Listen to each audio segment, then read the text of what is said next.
작은 서점.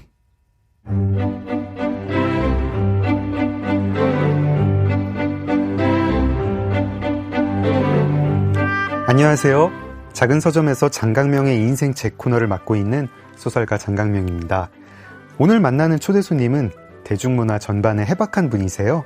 기자, 평론가, 에세이스트, 그리고 방송까지 활동 영역을 넓혀가고 계십니다. 최근에는 나의 충동구매 연대기라는 책을 통해서 본인의 무력을 가감없이 드러내셨는데요. 인생책에서 꼭 뵙고 싶었습니다. 김도훈 작가님 모시고 이야기 나누겠습니다.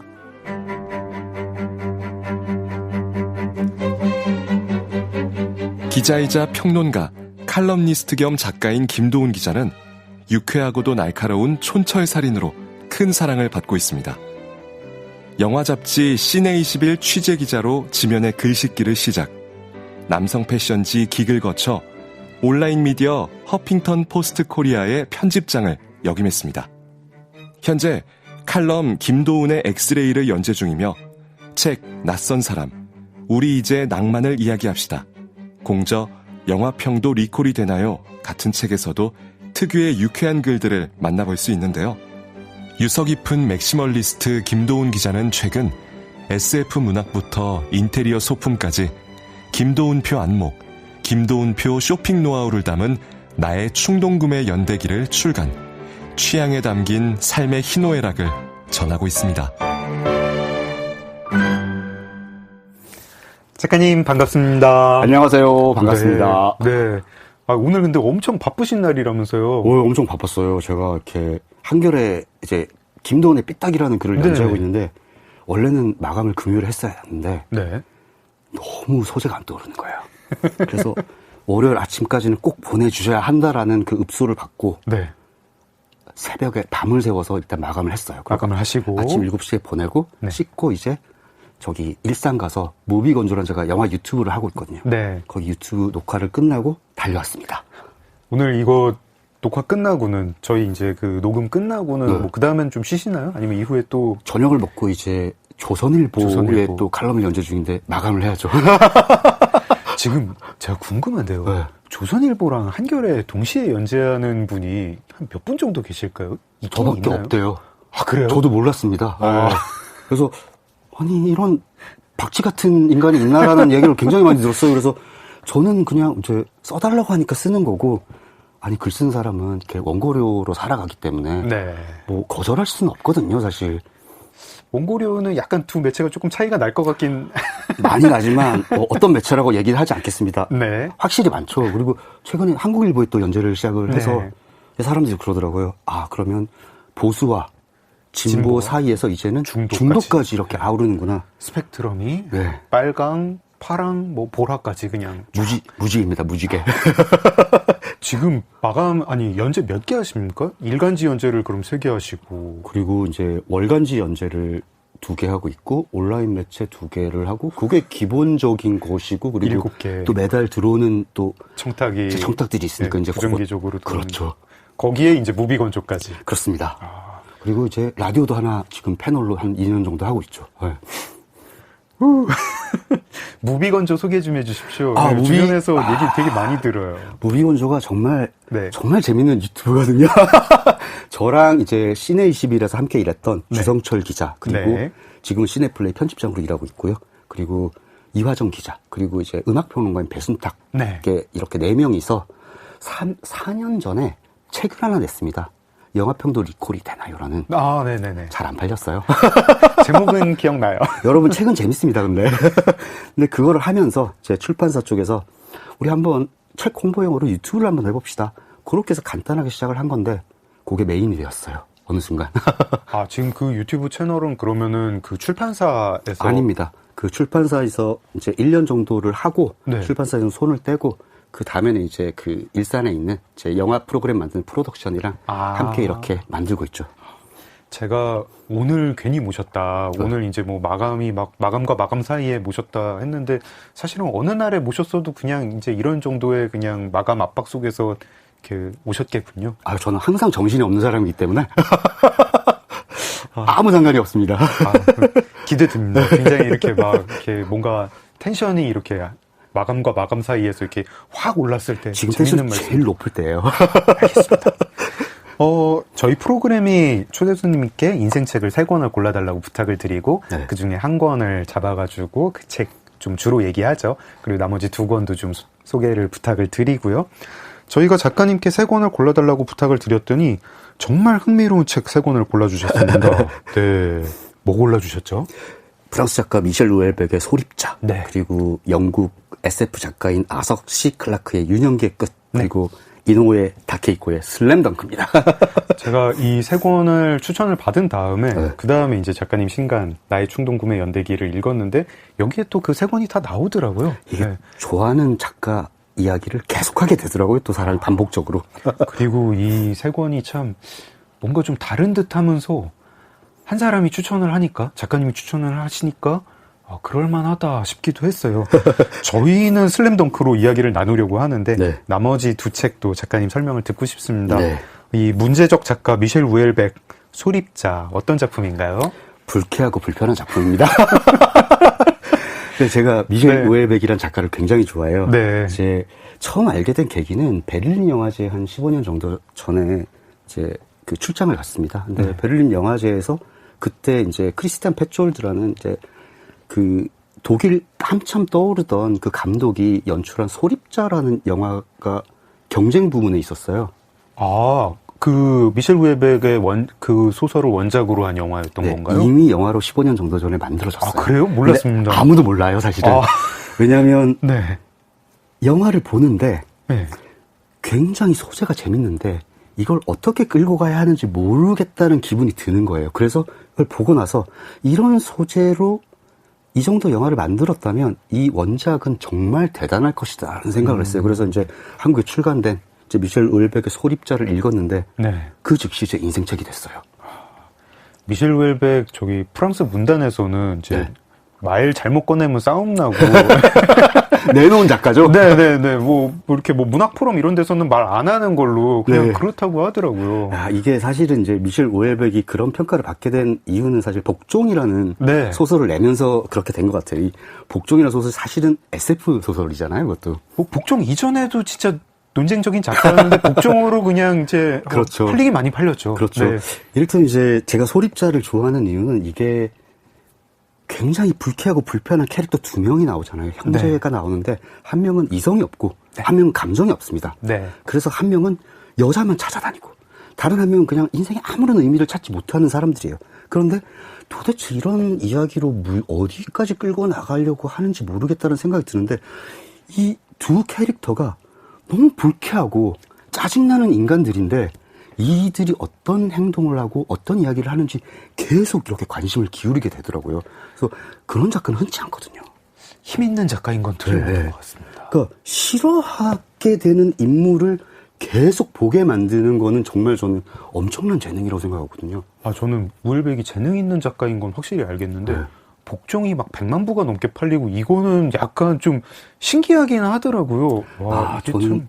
요즘 약간 이제 프랑스든 유럽이든 약간 네네. 극우가 정말로 진동을 하고 있고 무슬림 이민자들에 대한 굉장한 탄압과 편견 같은 것들이 심해졌잖아요. 네. 근데 제가 생각하기로는 복종이 약간 지금 극우들이 생각하고 있는 어떤 그 새로운 시대 정신을 약간 예언한 책이 아닌가라는 생각이 들더라고요. 일단 뭐 무슬림이 아예 사회의 주류가 된 프랑스 사회에 대한 이야기잖아요. 네. 그러니까 읽다 보면 이 사람 진짜 무슬림에 대한 편견이 많구나라는 생각을 하면서 동시에 이렇게 될 수도 있겠지? 라는 생각까지 같이 하게 되더라고요.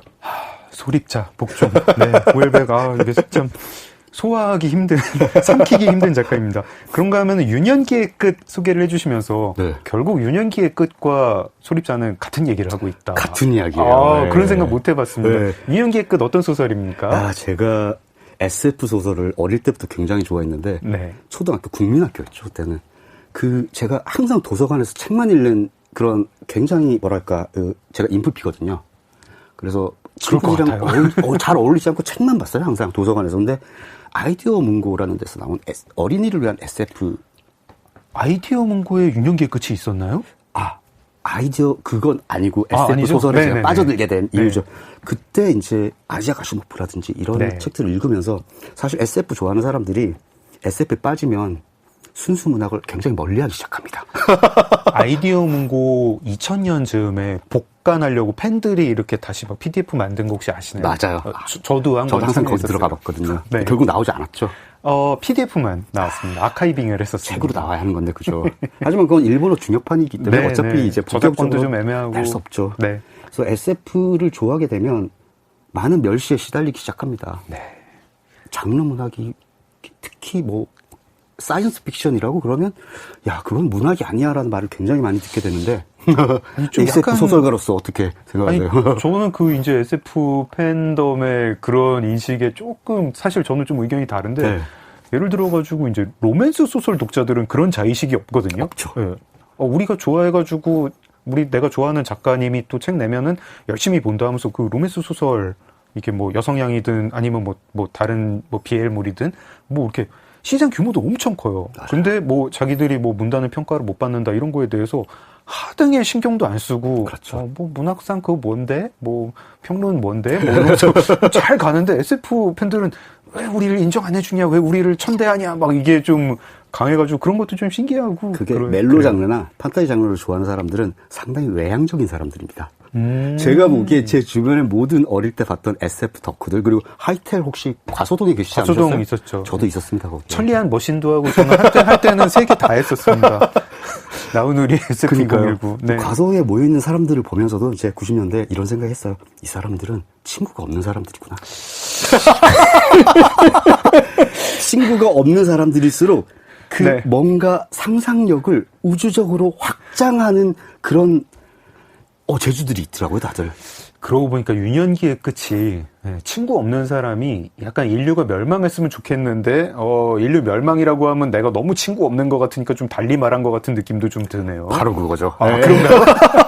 유년기의 끝이 사실 이제 드라마로도 만들어졌잖아요. 네. 이게 어떤 내용이냐면 사실은 제가 이제 영화 평론가, 영화 잡지 기자로도 일을 했는데 네. SF 장르 영화들이 이제 50년대 이후에 굉장히 많이 나왔는데 사실상 현대의 많은 SF 영화들의 기본적인 어떤 포맷을 만든 소설이 바로 유년기의 끝이라고 생각을 해요. 그다음에 인디펜던스 데이도 사실은 그렇죠. 유년기의 끝으로부터 온 것 같아요. 어느 날 갑자기 네. 우월한 문명이 훅 내려와가지고 네.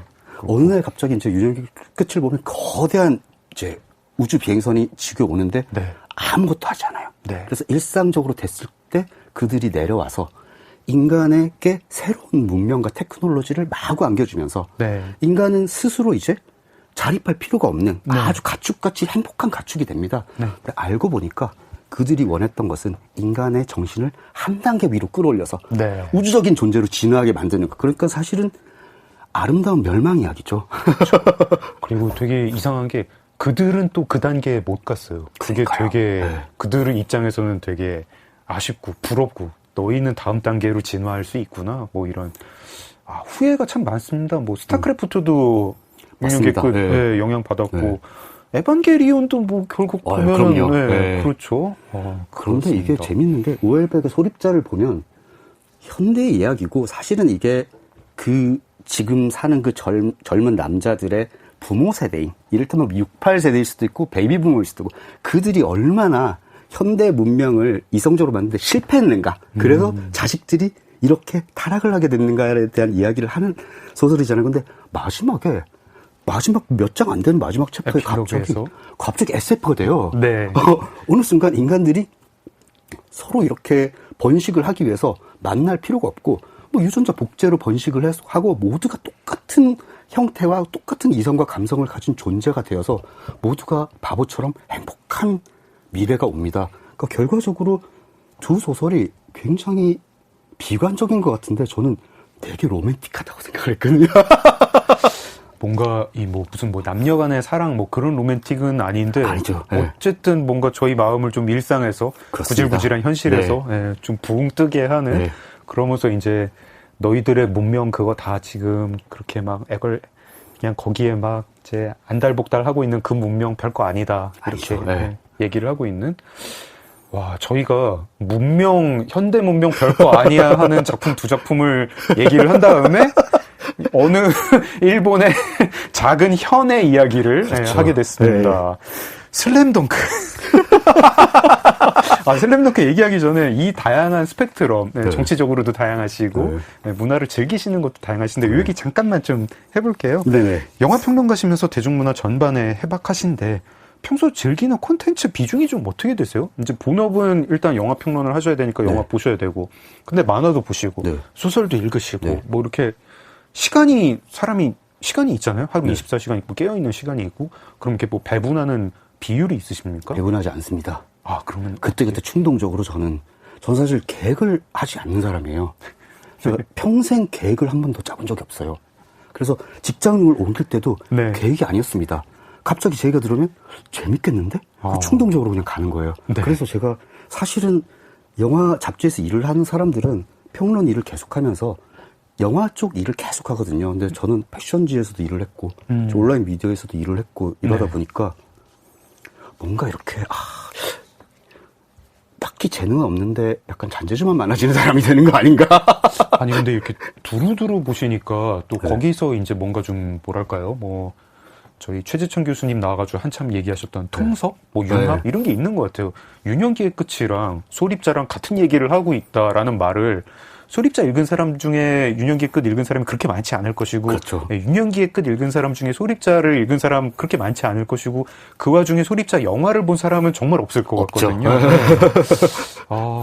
나름 이게 좀 자양분이 되고 좋네요. 재밌어요. 저는 패션 잡지에서 왜 일을 하지? 라는 말을 많이 했어요. 왜냐하면 영화 잡지와 영화 평론계는 아무래도 좀 딱딱합니다, 사람들이.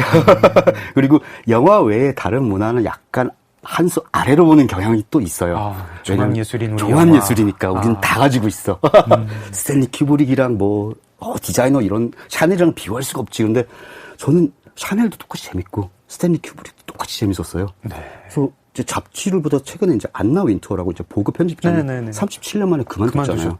근데 사람들이 그냥 악마는 프라다를 입는다의 모델이 된 아주 독한 여자로만 알고 있는데 이 사람이 사실은 우리의 삶을 좀 바꾼 사람이거든요. 89년도에 첫 보그 커버를 냈을 때 그 전에는 톱 모델들의 얼굴 사진과 옷 사진만 이렇게 딱 표지로 하는 게 정석이었어요. 한 100년간. 근데 $50짜리 청바지를 입은 바깥에서 찍은 그냥 자유자재로 움직이는 모델 사진을 커버로 처음에 실었습니다. 근데 그게 지금은 우리가 보는 모든 잡지 기본이 됐어요. 그러니까 그런 식으로 시작을 하면서 하이 패션, 그러니까 고급 문화였고 돈 많은 엘리트들이 보는 잡지고 그것이 패션이었는데 지금은 다 대중화됐잖아요. 이를테면 구땡, 발렌시아 땡 이런 것들은 사실 저희 어릴 때는 브랜드 이름도 몰랐던 것들인데 지금은 10대들도 구입하는 대중화가 됐잖아요. 그러니까 이 하이 패션을 대중화시킨 장본인인 거예요.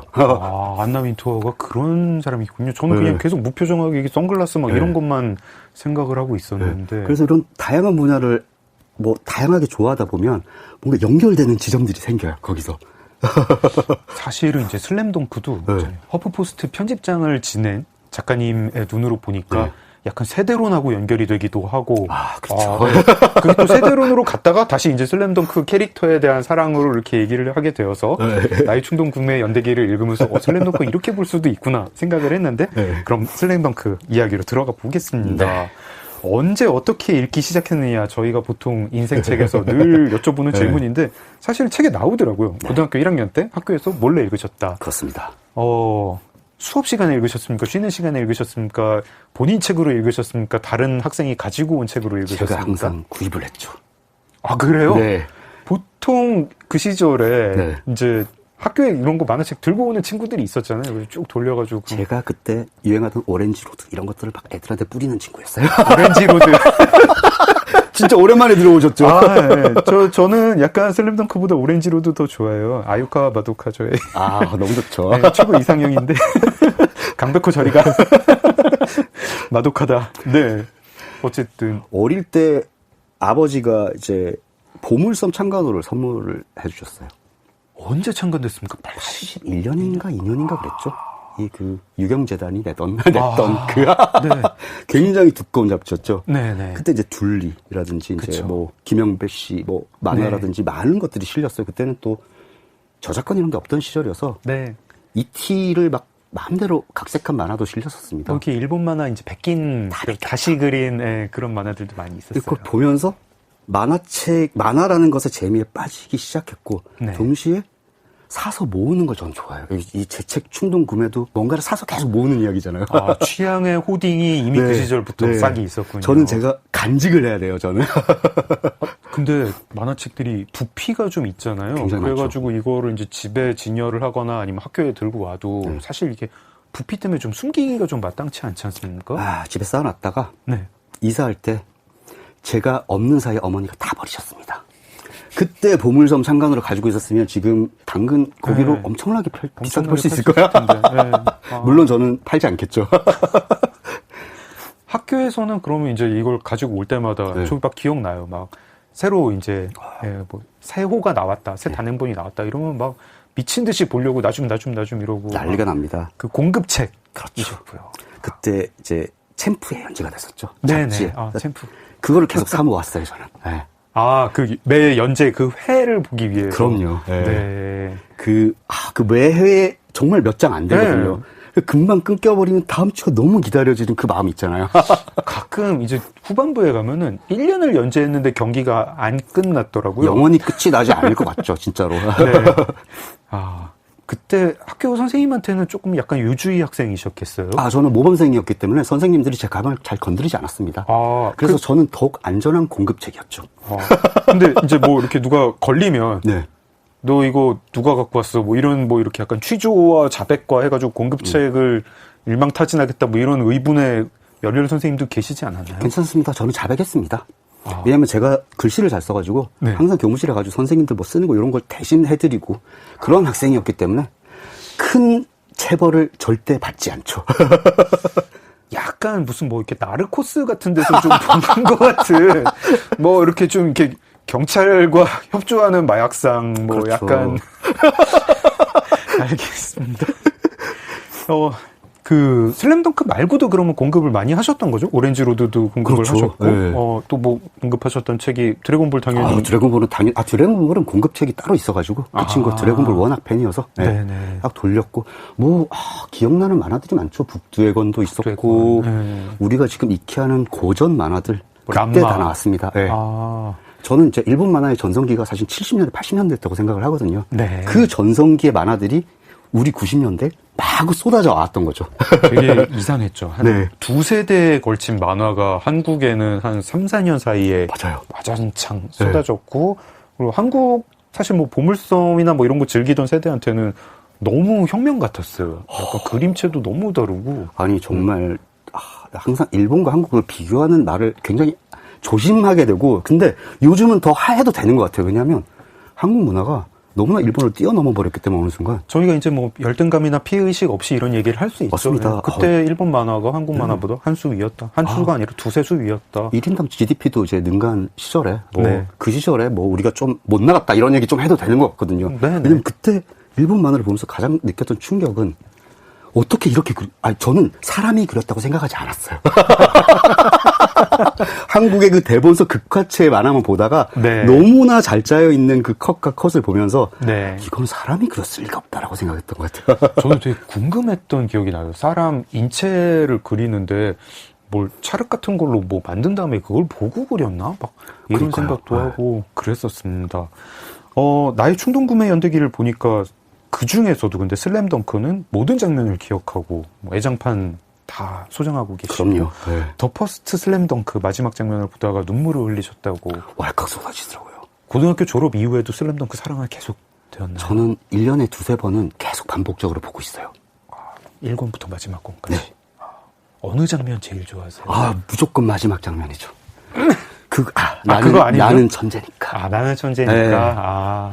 네. 그게 저는 슬램덩크 이 작가가 계속 속편을 그려주기를 원하는 사람들이 너무 많잖아요, 세상에. 네. 지난 20년간 제발 슬램덩크 속편 좀 만들어주세요라는 사람이 정말 전 수백만 명은 될 거라고 생각해요. 근데 속편을 내지 않았잖아요. 네. 저는 그게 너무 좋아요.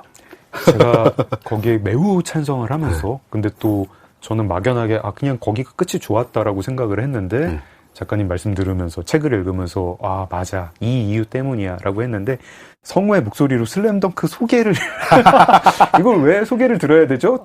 소개를 모르는 듣지 사람이 않아도 슬램덩크 소개를 들어보고 본격적으로 이야기를 나눠보겠습니다.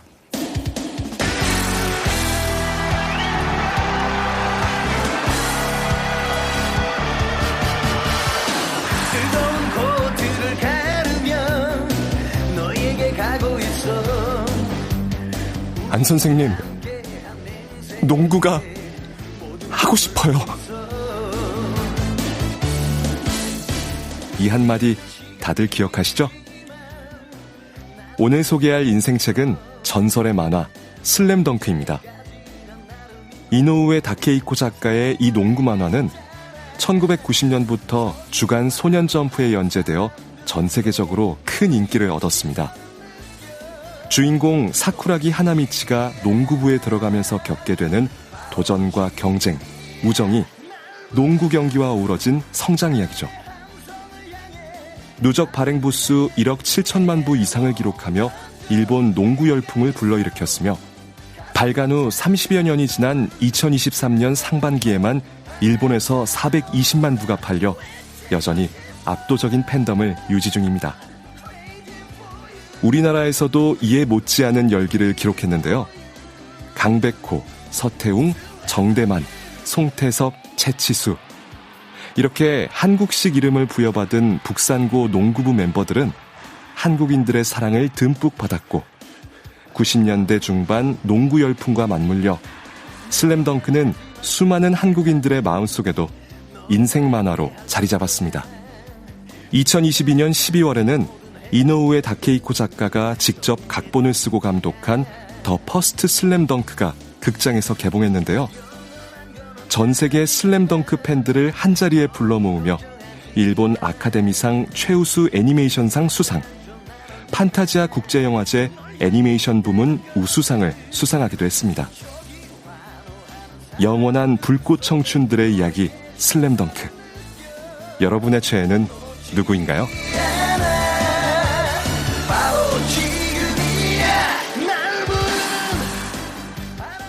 작은 서점 장강명의 인생책 김도훈 작가님과 함께하고 있습니다. 조금 전에 이제 성우님 목소리로 슬램덩크 별로 소개를 듣지 않아도 되지만 그러니까요. 들었는데요. 사쿠라기 하나미치 너무 낯서네요. 강백호죠. 강백호죠. 무슨 사쿠라기예요.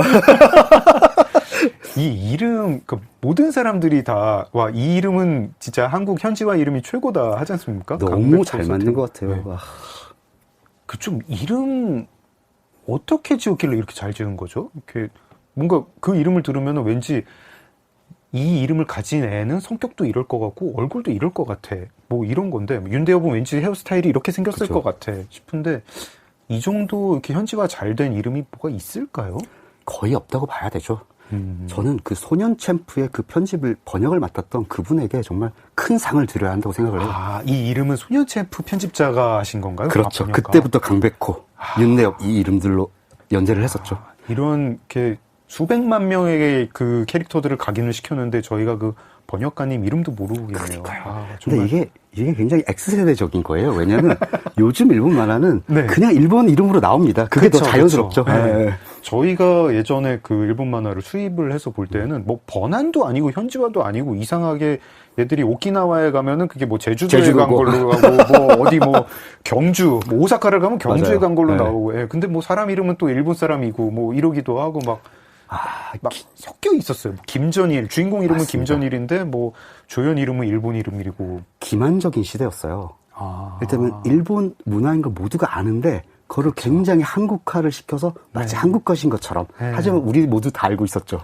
그 전까지, 그 90년대 직전까지는 마징가 Z가 국산 애니메이션인 줄 알고 뭐 이러고 살다가 그러니까요. 이제는 그냥 일본 문화야, 이건 일본 거야라고 알았는데도 불구하고 주인공 이름은 무성의하게 뭐 김철수 뭐 이렇게 그렇습니다. 붙이고 막 뭐 만화 책마다 막 사회바리오 이름이 막 여기는 이렇게 나오고 맞아요. 여기는 이렇게 나오고 막 하다가 근데 강백호는 이제 그냥 약간 이렇게 국적을 떠나서 우리의 강백호. 너무 잘 만든 것 같아요. 왜냐하면 네. 그 이름이 강철수였으면 그쵸. 이런 네. 어떤 그 아름다움은 없죠. 네. 강백호여야만 했습니다. 근데 제가 슬램덩크를 이번에 이제 질문지를 작성하면서 보니까 뭐 한국 독자한테도 특이한 작품이었지만 그냥 일본 내에서도 되게 특이한 작품인 것 같더라고요. 일본 만화 판매 부수를 보는데 그 상위에 랭크된 작품들이 거의 다 판타지거나, 그러니까 뭐 SF거나 판타지거나, 아니면은 굉장히 연재 기간이 긴 거, 아니면 그 둘 다인 거, 뭐 도라에몽처럼, 네, 뭐 그런 건데 슬램덩크 상대적으로 연재 기간도 짧고, 그리고 좀 상대적으로 현실적인 그런 작품입니다. 그리고 좀 세대가 바뀌었는데도 계속 사랑을 받고 있고요. 슬램덩크 왜 이렇게 유독 좀 튀어 보이는 거죠? 이게 재밌는 거는 그 이전에 일본 스포츠 만화들 중에서도 인기 있는 것들이 있었어요. 이를테면 이제 축구 만화 중에 이제 70년대 나왔던 캡틴 츠바사라는 한국 제목이 뭔지는 기억이 잘 안 나요. 캡틴 츠바사라는 정말 축구 만화계 전설도 있고 인기 작품들이 있었는데 터치, 그렇죠. 뭐 H2 많았죠. 이 터치나 H2는 이를테면 스포츠 만화라기보다는 정말 청춘 만화, 청춘 연애 만화잖아요. 그리고 캡틴 츠바사처럼 본격적으로 이제 이게 소년 만화라고 하죠. 이제 소년 만화에서 스포츠를 다룰 때는 굉장히 판타지가 가미가 됐습니다. 이를테면 뭐 공을 찼는데 막 골대가 파괴된다거나 이런 정말 일본 방식의 그 거대한 뻥 있잖아요. 테니스의 왕자. 그겁니다. 네. 그런데 슬램덩크는 그 당시에 터치가 하던 어떤 청춘 만화의 그것과 정말 본격적으로 고증을 잘 살린 스포츠 만화가 제가 보기에는 처음으로 일본에서도 그 두 가지 장르가 합쳐졌던 상품인 것 같아요, 이것이. 묘하게 또 이제 그 스포츠물의 한 이제 어떤 전형이 있잖아요. 뭐 열혈이죠. 네. 뭐 이제 그게 심해지면 이제 외인 구단 되는 건데 열혈은 열혈인데 또 약간 좀 사이즈가 고등학교 사이즈의 열혈이기도 하고. 그렇습니다. 네. 뭐 고등학생이라고 할 수 없는 그 거대한 뭐 신체는 좀 약간 판타지긴 하지만 고등학생들이 좀 약간 NBA급 플레이를 하긴 하지만 너무 무섭죠. 일본에 그런 사람들만 있으면 가기가 힘들죠. 그렇기는 했는데 이 작가님은 근데 왜 슬램덩크를 좋아하신 건가요? 그러니까 뭐 90년대 이제 레전드가 된 뭐 그런 작품들 많은데 뭐 다른 작품이 아니라 왜 슬램덩크, 왜 드래곤볼이 아니고 왜 에반게리온이 아니고 왜 슬램덩크였나요? 에반게리온도 제가 심각하게 덕질할 만한 적이 있죠. 근데 그거는 그 시절에 좋아할 수 있는 건 것 같아요. 왜냐하면 그 캐릭터의 그 짜증나게 어두운 그 정신 상태가 중이병스러운. 그때 제가 중이병이 좀 있을 때 볼 때는 굉장히 납득이 됐는데 지금은 그냥 상당히 짜증만 나더라고요. 그리고 그 안노 히데아키가 만들어놓은 수많은 어떤 뭐 비밀들, 뭐 복선 같은 것들이 그때는 막 철학적으로 막 이렇게 다가왔는데 지금 그냥 그냥 장난치구나 라는 생각이 드는데 슬램덩크는 제가 사실은 이제 보시면 알겠지만 스포츠에 전혀 재능이 없습니다. 저도 없습니다. 둘 다 재능이 없는 사람들이 지금 앉아 있는 거잖아요. 그러다 보니까 농구 막 열심히 하는 애들이 있었잖아요, 고등학교 때. 그런 아이 사이에 사실은 끼고 싶은데 저는 그게 안 되는 거예요. 그래서 스탠드에서 맨날 앉아서 이렇게 책만 읽고 있는 거예요. 그러다 보니까 이 뭐랄까 스포츠 만화나 뭘 보면서 영화를 보면서 제 자신을 이입하기가 별로 쉽지 않았어요. 왜냐하면 저는 육체적으로 너무나 나약한 모범생이었으니까. 근데 슬램덩크는 뭔가 내가 그 안에 들어가서 실제로 정말 그들과 함께 생활한다는 마음이 들면서 제 감정을 이입할 수 있는 약간 첫 번째 스포츠 만화였던 것 같아요. 터치나 H2에는 이입을 안 하셨던 건가요? 저는 그렇게 알콩달콩 연애하는 이야기는 그렇게 좋아하지 않습니다. 슬램덩크는 그러면은 이제 그 시절에는 이입을 그런 이유로 하셨는데요. 이제 사실 뭐 저희한테 뭐 막 같이 농구하자, 뭐 이제 내무실 다 같이 집합해서 축구해야 된다 이런 그런 시절 지나갔잖아요. 이제 아니 농구 하세요. 뭐 나는 그냥 뭐 집에서 책 읽을게요. 뭐 축구 이제 됐어요. 전투 축구 안 해도 뭐 그런 나이잖아요. 그럼요. 근데도 슬램덩크는 여전히 이입이 되시나요? 너무 이입이 되는데 이게 그건 것 같아요. 사실 우리가 철이 들고 다 자랐다고 생각을 하지만 우리 사실 안 그렇잖아요. 제가 이제 나이가 들면서 깨달은 건데 한 30살 정도에는 이게 내 마음이 계속 성장을 해서 언젠가는 어른이 되겠지라는 생각이 들었는데 거의 50이 가까워서 생각을 해보니까 그대로인 거예요. 그걸 깨닫는 것 중에 하나가 전 슬램덩크죠. 왜냐면 슬램덩크는 마지막에 끝이 안 나잖아요. 그리고 강백호가 다친 상태에서 재활을 하면서 내 자신의 미래를 그리면서 끝이 납니다. 굉장히 이상한 끝이에요. 소년 만화치고는. 근데 그 뒤로 속편이 나오지 않았어요. 나올 생각이 없잖아요. 그러니까 거기에 멈춰 있는 거예요. 그러니까 다른 만화들은 그때 보던 만화들이 아직까지 연재가 되고 있어요. 근데 그런 만화들은 다 계속해서 같은 세계가 성장을 하니까 네. 저의 관심에서 멀어지는데 이 슬램덩크는 딱 그 시절 그 순간만 담은 채 그대로 그 자리에 머물러 있는 거예요.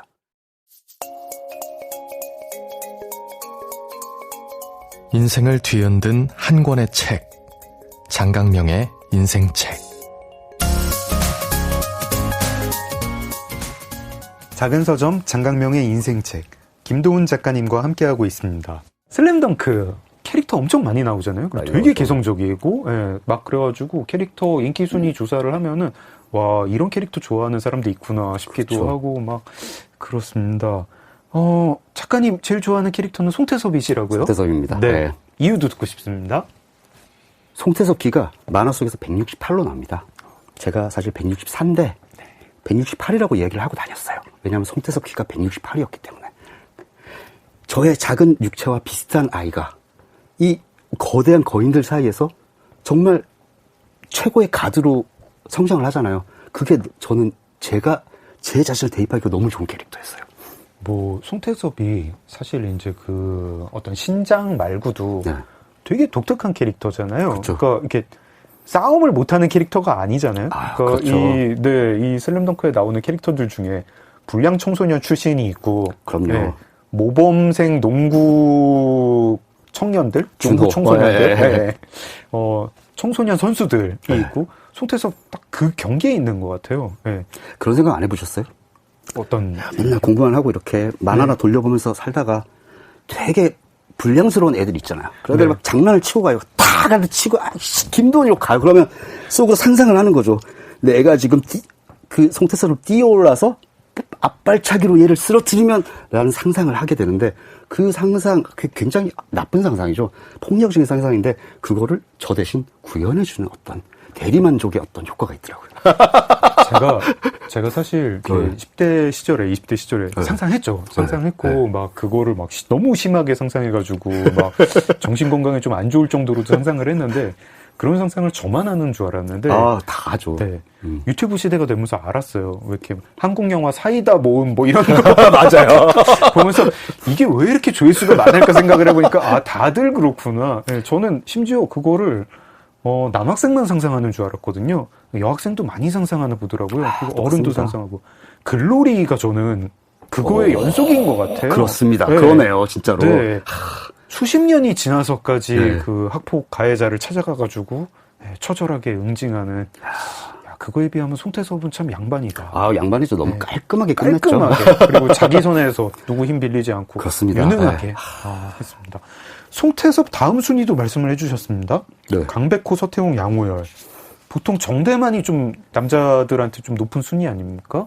이 순위 설명 좀 해주세요. 송태섭 다음이 강백호인가요? 강백호는 그냥 매력적인 캐릭터인 것 같아요. 네.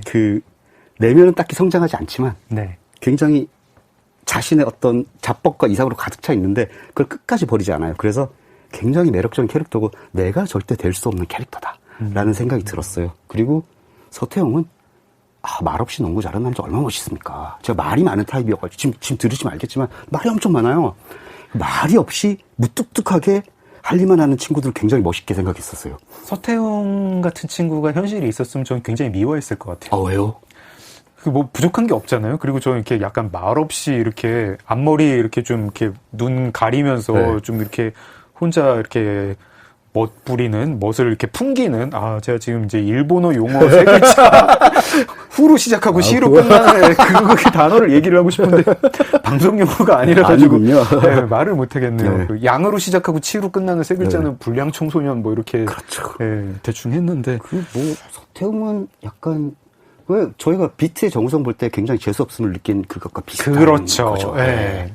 약간, 제가 이입도 못하고 될 수도 없을 것 같은. 네. 저는 그 정도까지 멋있게 재수 없으면 인정하는 편이에요, 약간. 그렇군요. 제가 마음이 좁습니다. 양호열 얘기도 좀 해주시죠. 양호열은, 인자에 대한 저는 로망이 있어요. 네. 저는 사실 편집장도 했는데 하고 싶지 않았어요. 저는 항상 편집장 옆에서 디렉터 정도를 하면서 이렇게 뭔가 이렇게 사건을 해결하고 조정하고 약간 이런 타입을 되게 좋아했거든요. 제가 그런 역할을 맡는 걸 되게 좋아해요. 네. 양호열 막상 그 만화 전체에서는 그렇게 비중이 크지 않은데 없죠. 거의. 네. 나올 때마다 인상적인 씬스틸러고 네. 약간 좀 초연한 느낌? 달관한 느낌? 어른스러워요. 어른스러워요. 네. 아. 어른이에요. 네. 난 농구는 안 해. 네. 네. 그리고 농구 뭐 따위. 네. 어려운 일 생기면 근데 내가 그렇죠. 네, 가끔 나가주고 우리 모두 그런 친구를 원하지 않나요? 항상 그렇죠. 뒤에서 이렇게 네. 내가 이렇게 괴롭힘 당하는 것 같으면 어느 순간 나타나가지고 해결해주고 물론 그런 친구는 없죠. 양호열 그런 캐릭터였군요. 네. 이 아까도 잠깐 말씀을 해주셨는데 네. 나의 충동구매 연대기에서 제가 굉장히 인상적으로 읽었던 문장이 슬램덩크의 캐릭터들이 성장하지 않았기 때문에 좋다. 네. 그들은 성장해서는 안 된다라고 적어주셨습니다. 이유 좀 구체적으로 듣고 싶습니다. 아니 이 어른이 된다는 게 그렇잖아요. 이렇게 10대 때는 굉장히 이상한 꿈이 많아요. 이상도 많고 저는 허황된 상상을 많이 하던 애였기 때문에 뭐가 될까? 어른이 되면 뭐 어떻게 될까라는 생각을 많이 했는데 막상 어른이 되니까 약간 슬프더라고요. 진짜 일하고 열심히 일하고 그냥 살다 보니까 어느 순간 이렇게 나이를 먹었는데 만약에 슬램덩크가 현실에서 계속 이어졌다면 생각을 해봤어요. 근데 네. 너무나 큰 부상을 당했기 때문에 강백호는 아마 컴백까지 못했을 거예요. 제가 보기에는. 허리를 다쳤으니까요. 네. 아마도 아마도 그런 거 있겠죠. 그 조그만 도시에서 왜 그 친구가 이제 조던 운동화를 뺏은 그 운동화 가게 있잖아요. 네. 아마 그 운동화 가게를 이어받아가지고 약간 스포츠 판매점에서 그냥 일하지 않았을까. 그거 너무 슬프잖아요. 와이키키 브라더스도 아니고. 그러니까요. 근데 현실에서는 그렇게 됐을 것 같아요. 왜냐하면 저도 어릴 때 정말 스포츠 선수가 되고 싶은 꿈을 가진 애들도 있었고 많은 친구들이 있었지만 저희 알다시피 99%는 그 꿈을 이루지 못하고 살아갑니다. 사실은 그게 현실이고 삶인데 다들 그걸 받아들이고 살아가지만 저는 강백호는 그렇게 살지 않았으면 좋겠는 거예요. 그래서 그냥 그 자리에. 왜냐하면 이 다음 속편에서 이 친구가 뭐 NBA로 가서 막 계속해서 성공하고 이건 이야기가 사실 안 되거든요. 네. 이 세계관과는 전혀 상관이 없어요. 네. 서태웅은 그럴 수 있지만 강백호는 아닌 것 같아요. 그래서 강백호는 그냥 난 천재니까 라고 한 딱 그 순간에서 그냥 영원히 머물러 있어줘야 한다고 생각해요. 저는. 저희가 되게 말씀드리니까 기분이 좀 이상해요. 어른이 된다는 게 이제 현실이랑 타협을 하는 건데 그렇죠. 네. 현실이랑 타협을 해도 그 어린 시절의 꿈은 어딘가에 우리가 찾아가면 찾아갈 수 있는 있어야죠. 그래서 제가 1년에 몇 번씩 그걸 보면서 마지막에 나는 천재니까 거기서 이렇게 여전히 찡한 느낌을 받는 게 바로 그런 이유인 것 같아요. 약간 어린 시절 고향 동네를 거기서 사는 건 아닌데 찾아가면 그 동네가 그래도 옛날 흔적이 그대로 있었으면 좋겠네. 그니까요. 거기가 막 땅값이 올라가지고 막 네. 엄청 큰 마천루가 지어지고 하면은 사실 그건 이제 제 고향이 아닌 거고. 아닌 거죠. 제가 5층 아파트, 마산에 있는 5층 아파트에 살았는데 그게 헐리고 20층짜리 아파트가 됐더라고요. 네. 슬픕니다. 가지고 계셨으면 조금 덜 슬펐을 수도, 그 5층 아파트. 그랬을까요? 이 슬램덩크는 그러면은 그 세대, 그러니까 작가님과 이제 70년대생, 70년대 중반생, 그리고 90년대 초중반에 저희가 10대일 때 슬램덩크를 봤던 그 세대를 위한 작품인가요? 저는 정말로 그렇다고 생각을 해요. 아, 그래요? 네, 왜냐하면 네. 저희 세대가 가지고 있는 저는 X세대가 가지고 있는 어떤 이상한 공통점이 있는 것 같아요. 왜냐하면 저희는 70년대 태어나서 80년대 미국이든 일본이든 대중문화가 팝 문화가 만화든 영화든 이런 것들이 본격적으로 대중적인 게 되고 세계의 모든 곳에 배급이 되던 첫 번째 시절을 저희가 10대 시절을 보냈거든요. 그럼 저는 저희가 첫 번째로 상업화된 팝 문화의 세례를 잔뜩 받고 성장한 첫 번째 세대였다고 생각을 해요. 글로벌 팝 문화라는 게 생겨서. 그렇죠. 네. 마이클 잭슨 같은 스타는 그 이전에는 사실 없었거든요. 네. 네. 그런 데서 공통적으로 정말 몇 명의 좋아하는 우상들이 있었어요, 우리에게는. 네. 그런 공통적인 경험을 겪었는데 지금은 사실은 취향도 문화도 컨텐츠도 모든 게 파편화되고 더욱 개인화되었다고 생각을 해요. 그래서 요즘 뭐 패션도 트렌드가 없어요. 왜냐면 인스타그램을 보고 따라하기 때문에 거대한 어떤 뭐 회사에서 만드는 올해는 빨간색이다. 요런 게 더 이상은 이제 안 통하기 시작했거든요. 한 10년 정도 전부터. 그래서 취향이 개별화되면서 모든 세대가 공통적으로 좋아하던 뭔가가 없어진 시대를 우리는 살고 있는 것 같아요. 그래서 그 시절에 우리가 어떻게 보면 그 대중문화의 폭발을 전 세계적으로 함께 겪었던 그런 세대여서 아직까지 철이 안 들고.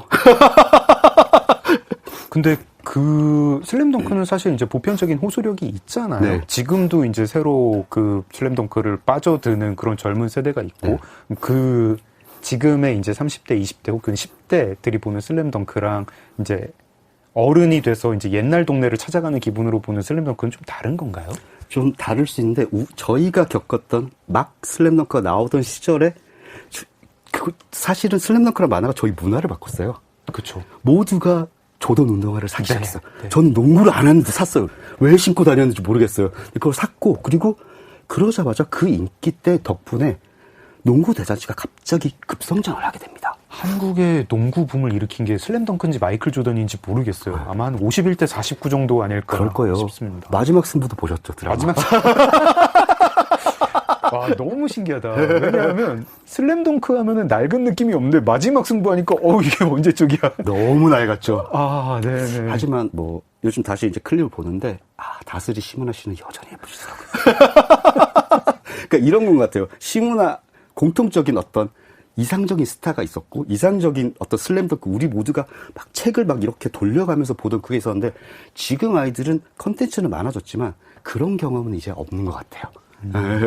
어떤 X세대를 묶어주는 콘텐츠로서 그리고 이제 그 주인공들이 더 이상 뭐 나루토는 아들이 나와가지고 무슨 뭐 뭘 하고 있고 이누야샤도 뭐 조카가 뭐 어쩌고 하고 있고 막 이러지 않고 그 이야기 더 이상 이어지지 않고 거기서 딱 끝난 그런 작품으로서 작가님께는 남아있는 작품. 그래서 저는 아직도 이렇게 가끔씩 글을 쓰다가 좀 잘 써지면 전쟁인가? 그런 구김살 없는 느낌도 저는 되게 좋았습니다. 슬램덩크 읽다 보면은 좀 덜 꼬였잖아요. 불량 청소년인데 그렇게 막 꼬이지 않았어요. 그러다가 제가 2000년대에 나온 2000년대 이후에 뭐 시대정신이 담겼다고 하는 정도의 그런 정도의 히트작, 초히트작을 볼 때 왜 이렇게 꼬였어 이런 생각이 들 때가 있거든요. 가끔 뭐 진격의 거인이라든가 아니면 요즘 귀멸의 칼날을 볼 때 뭐 꼬였다기보단 왜 이렇게 슬퍼? 네, 캐릭터들이 왜 이렇게 비극적이야? 왜 이렇게 슬퍼? 막 이런 너무 슬램덩크 캐릭터에 비해서 너무 처지도 너무 절망적일 때가 있고 너무 암울할 때도 있고 막 그렇습니다. 저만 받는 느낌인가요?